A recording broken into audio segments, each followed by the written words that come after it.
connu depuis donc, je dirais, son indépendance. Est-ce que vous pouvez nous dire quelles sont les innovations pour ce grand projet? Oui, je pense que quand nous voyons la situation actuelle, ce projet, c'est non seulement une très grande chance pour les investisseurs allemands, c'est aussi une opportunité parce que je pense que nous tous nous savons ce qui s'est passé il y a, disons, 2 ans. L'Allemagne était dépendante du gaz russe et on a vu que quand l'Allemagne a arrêté de prendre le gaz russe, ça a posé beaucoup de problèmes.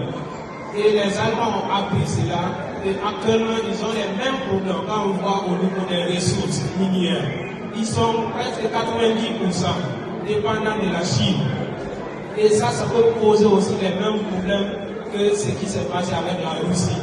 C'est pourquoi la nouvelle politique, c'est essayer de diversifier la demande des minéraux. Et actuellement, on parle de plus de 1 milliard de tonnes par an que l'Allemagne peut consommer. VW, c'est une grande société allemande qui a besoin de presque 70% de sa production des ressources minières. Donc, si on va dans ce sens, en tant qu'alternative, je pense que c'est une très grande opportunité pour la Guinée de faire convaincre vraiment les investisseurs ici de se tourner vers la Guinée pour une alternative au lieu de la Chine. Oui. Alors, le projet, je le disais, c'est gigantesque, ça demande beaucoup d'argent. Et comment, justement, les investisseurs du monde entier sont motivés, je dirais, à accompagner ce projet parce que je rappelle que c'est un projet financier international qui est soutenu par les grandes puissances.